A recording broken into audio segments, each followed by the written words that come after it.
احمد ایک 7 سالہ خوش مزاج بچہ تھا جو اپنے پرانے محلے سے بہت محبت کرتا تھا۔ گلی کے بچے، درخت کے نیچے کھیلنا اور چھت پر پتنگ اڑانا، یہ سب اس کی روزمرہ کی خوشیاں تھیں۔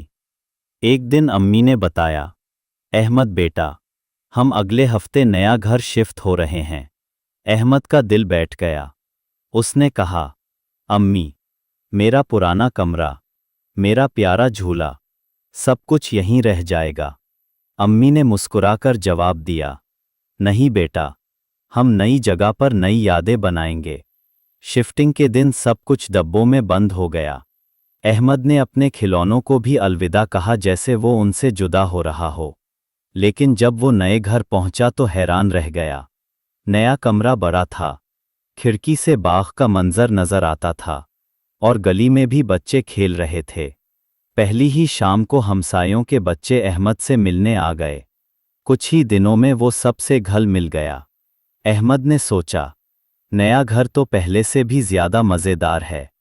نتیجہ، گھر صرف دیواریں نہیں، یادیں ہوتے ہیں۔ جہاں محبت ہو وہی اصل گھر ہوتا ہے۔